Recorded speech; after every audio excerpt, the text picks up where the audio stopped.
This part introduces the narrative through the perspective of a royal physician in 1834, tasked with preserving Ferdinand VII's anomalous anatomy after his death, setting a chilling hook that draws the audience into the king's bizarre legacy. It retains the original dramatic opening while expanding with added sensory details of the palace atmosphere and brief cultural context on 19th-century royal embalming practices to heighten immersion and curiosity. This section transitions to a call for audience engagement, like, subscribe, comment, and delves into Ferdinand's cursed birth in 1784 amid royal inbreeding, preserving the original genetic background while enhancing with historical examples of Habsburg deformities and social commentary on European dynastic marriages to evoke emotional sympathy for his predetermined fate. Focusing on Ferdinand's adolescence, this part describes the early manifestations of his physical abnormality, including court whispers and medical observations, keeping core details intact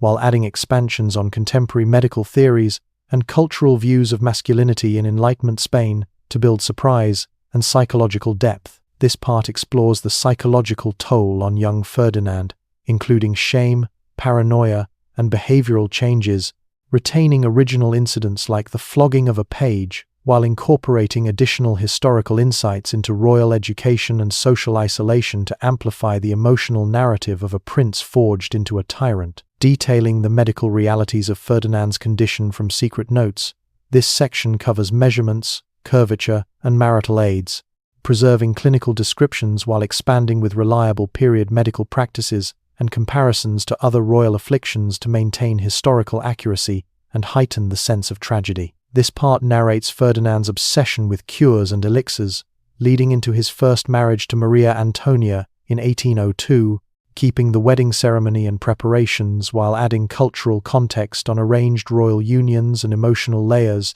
through her naive expectations to create a compelling, novel-like build-up. Describing the horrific wedding night with Maria Antonia, this section retains the original accounts of her hysteria and the medical-like procedure, while enhancing with social insights into women's limited sexual education in the era and psychological analysis to evoke empathy and sustain narrative tension. This part covers the couple's traumatic attempts to conceive, including restraints, rituals, and 2 miscarriages, preserving key events while expanding with historical details on fertility, superstitions, and court life to deepen the emotional impact of their suffering and Ferdinand's growing cruelty. Focusing on Maria Antonia's decline, addiction, death in 1807, and ensuing rumors of poison, this section keeps original suspicions and Ferdinand's relief while adding expansions on period mourning customs and social repercussions to heighten the drama of betrayal and despair. This part examines Ferdinand's evolving character, sadism towards staff,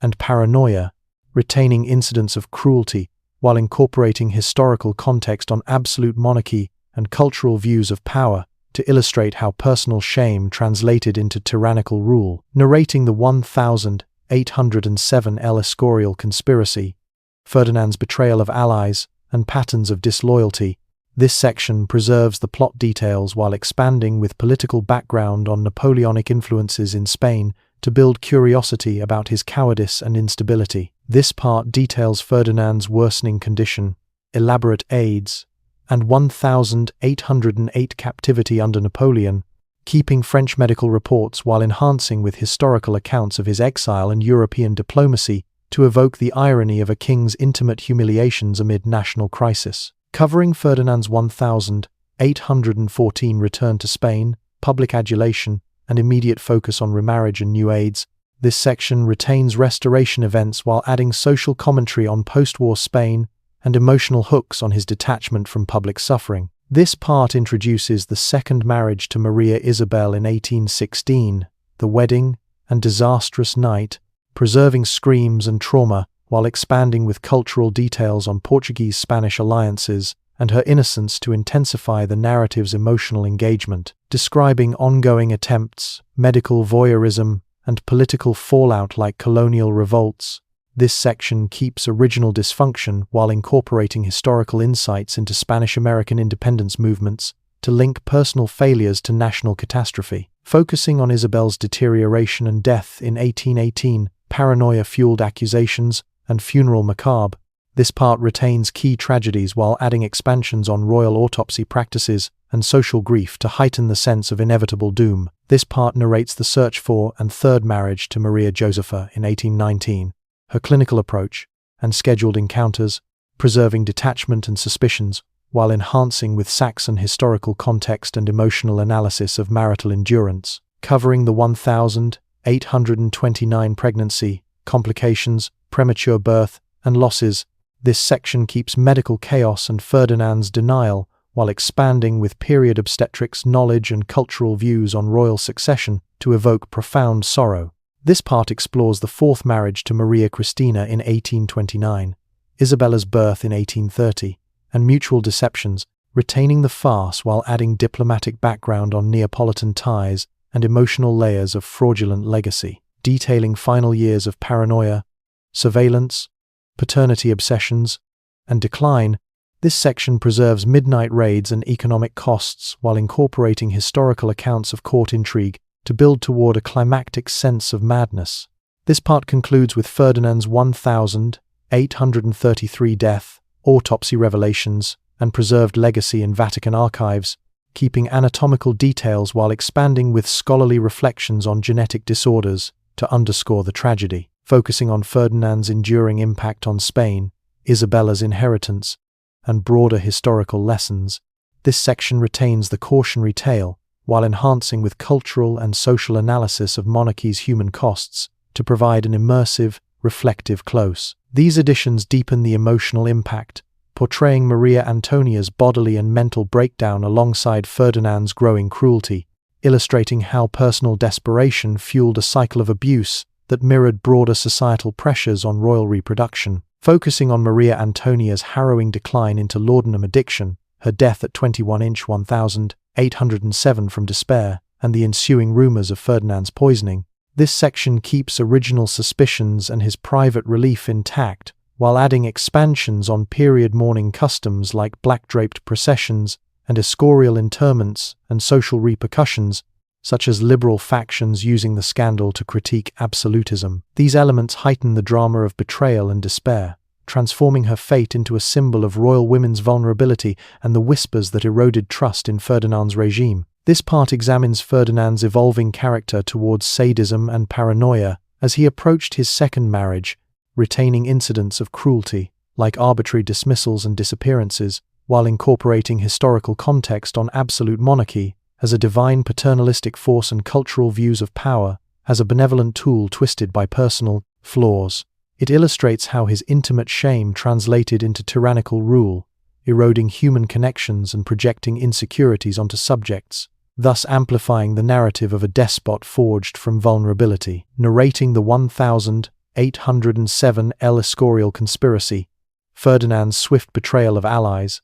and his patterns of disloyalty. This section preserves plot details like alliances with Napoleon and detailed confessions, while expanding with political background on Napoleonic influences such as the Treaty of Fontainebleau manipulating Spanish divisions and the build-up of his cowardice. These additions build curiosity about his instability, portraying him as a self-serving figure whose actions foreshadowed broader national betrayals. This part details Ferdinand's condition deteriorating, with elaborate aids, and his 1808 to 1814 captivity at Château de Valenciennes under Napoleon, keeping French medical reports on his mythological-like anatomy, while enhancing with historical accounts of exile, smuggled resistance, news ignored for bridal letters, and European diplomacy exploiting royal weaknesses. It evokes the irony of his intimate humiliations amid Spain's Peninsular War sufferings, contrasting personal obsessions with national heroism. Covering Ferdinand's 1814 return to adoring crowds and immediate focus on remarriage and new aids, this section retains restoration events, like the abolition of the 1812 Constitution, while adding social commentary on post-war Spain, famine, refugees, and ideological rifts and emotional hooks on his detachment, prioritizing dynastic continuity over rewarding loyalists, thus underscoring the chasm between throne and people. This part introduces the 1816 marriage to cousin Maria Isabel, the extravagant wedding, and disastrous night of screams and trauma, preserving details while expanding with cultural details on Portuguese-Spanish alliances for peninsular stability and her naive innocence from Braganza exile in Brazil, intensifying emotional engagement through her shattered dreams and Ferdinand's metastasizing psychosis, describing ongoing conception attempts, medical voyeurism turning the bed into a theater, and political fallout like American colonial revolts. This section keeps original dysfunction while incorporating historical insights into independence movements inspired by Enlightenment ideas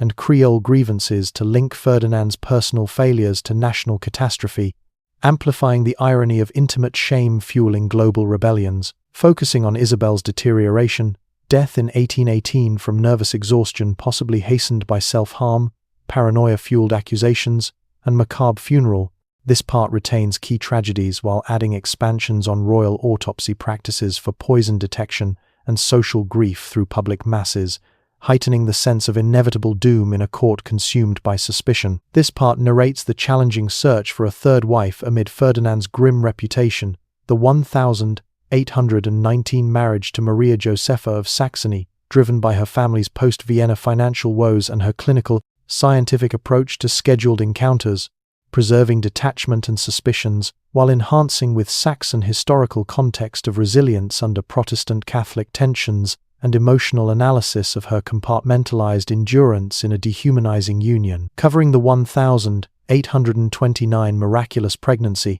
seventh-month complications like placental abruption, premature birth, and dual losses amid Ferdinand's chaotic interference with mystics. This section keeps medical chaos and denial while expanding with period obstetrics knowledge limited by hygiene ignorance and cultural views on royal succession as divine favor, evoking profound sorrow for the human toll. This part explores the 1829 marriage to visibly pregnant Maria Cristina of Naples, Isabella's 1830 birth amid mutual deceptions and continued futile intimacies, retaining the farce while adding diplomatic background on Neapolitan ties for Catholic hegemony and emotional layers of their pragmatic pact, underscoring the ironic fraudulent legacy securing a non-biological succession, detailing Ferdinand's final years of escalating paranoia, midnight raids, peepholes, food tastings, and paternity obsessions leading to physical decline. This section preserves incidents like surveillance and economic drains,